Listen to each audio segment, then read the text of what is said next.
Hello everyone, and welcome to this year's Halloween special. And for this year's Halloween, I've got an even scarier game review for you. It's so horrid, so terrifying, so scaretastic that it might just scare you to an early grave. So, to all my Halloween friends, I shall now begin my review of Shadowgate for the NES. Point and click games have been around for a long time, and at one point was one of the more mainstream genres of gaming.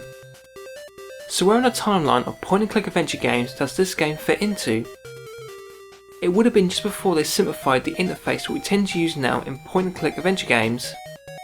What I mean by this is, in the early 80s, adventure games were text based, and slowly graphics were added. Then, to make adventure games more accessible, they used an interface where all your commands were buttons you clicked as opposed to typing each command, which saved a lot of typing and streamlined the interface, and this is the era Shadowgate's point-click interface is from, the late 80s. As soon as we got into the 90s, it simplified even further by just having the 1 or 2 button-click interface, and it's pretty much been that way ever since. Adventure games had at one point fallen by the wayside, but a few years ago there was a resurgence, so now it's a healthy niche market with many new point-and-click adventure games being released each year. But I'm getting off track, so let's go all the way back to the late 80s. Ah! Stay back! Be gone, demon! The original Shadowgate was released in 1987 and was part of the Mac Adventure series, which consisted of Shadowgate, Uninvited and Deja Vu.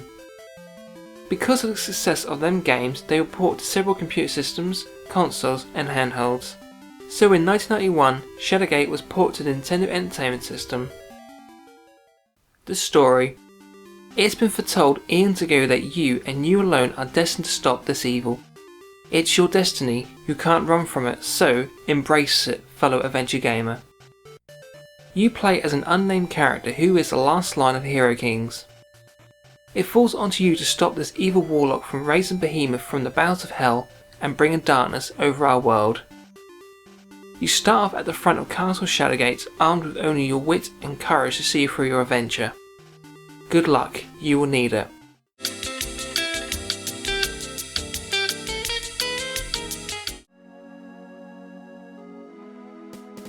In these times of economic crisis, one business is booming. If you see me, you're about to have a very bad day. I'm professional, methodical, reliable. We're here to make your life better. Get in touch now and we'll sort your problem out. As you enter into Castle Shadowgate, your venture begins. Your goal is to progress through the castle, get the Staff of Ages, and then defeat the evil warlock himself. This quest won't be easy, so thankfully ICOM include the ability to save your game at any time. And if you happen to die through the many traps and nightmarish creatures you will find on your adventure, you start right where you left off. This is a game of trial and error as you try and figure out the puzzles. The solutions to some of them are obvious and some not so obvious. But thanks to the internet, if you get stuck, you can soon find a solution online. So all in all, this is a typical point and click game for its time. But being as it's point and click, how do you play this game on a console that has no mouse control? Well, you use the NES controller. ICOM yet again did a great job adapting this type of game for a console. And to make things even easier for playing this game on a controller, there's no pixel hunting. So you don't have to click on the exact point of the screen to grab an item or interact with the environment. Now, what do I mean by pixel hunting? Something that plagues a lot of point and click games is having to click on a certain point of the screen.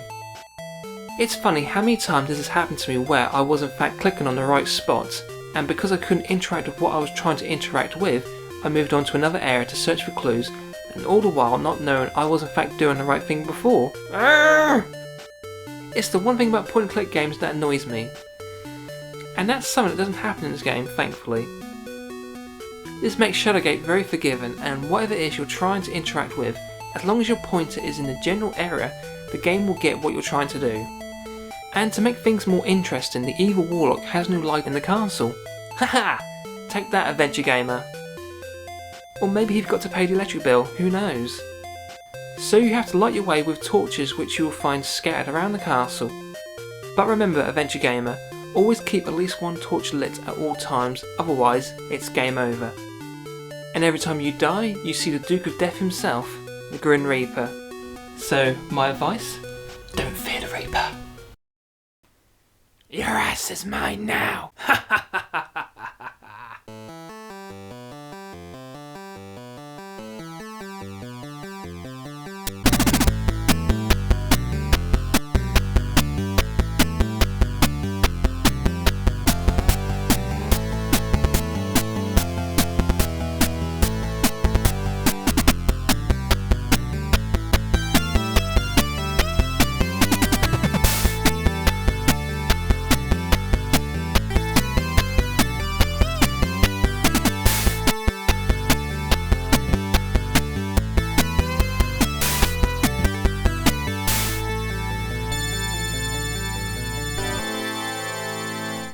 Just to clear something up about the music, no, Blue Oyster Cult's Don't Fear the Reaper is not a tune from this game, unfortunately. You can't show the Reaper and then not play Don't Fear the Reaper. It's the law. Now that potential misunderstanding has been cleared up, onto the music.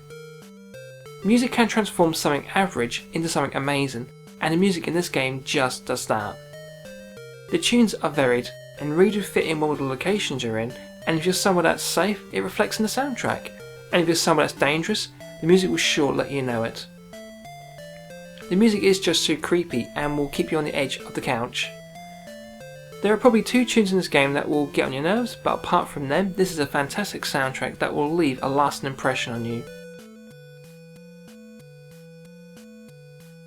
So as important as music is, it's nothing without the visuals. It's hard to describe the graphics because I don't want to be negative about them, it would be too easy. For its time, it was the best the NES could do. The way the graphics are designed always give you an idea of what's going on thanks to them. A game like this, it ain't about the graphics. Your imagination comes into it in a big way. Heck, it's the only way to play a game like this. With the story and amazing music, you can't help but get hooked into a game like this, and it's even a little scary too. I think it's your imagination that makes it scary, so when a book, movie or game does that, you know it's doing its job and doing it frighteningly well. So final word on the graphics? Don't judge this game based on them, look at the whole package and let yourself get swept away in this creepy point and click adventure game.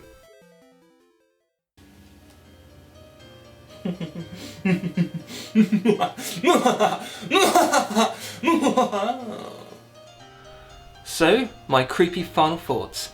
If on this most scariest of scariest nights there is, you're looking for a game to scare you or at least creep you out a bit, well then, put this game cartridge into your NES, put the beers on ice, close the curtains, and get ready for one hell of a spooky night. I give this game a creepy thumb of approval. I want to thank you for watching, and happy Halloween!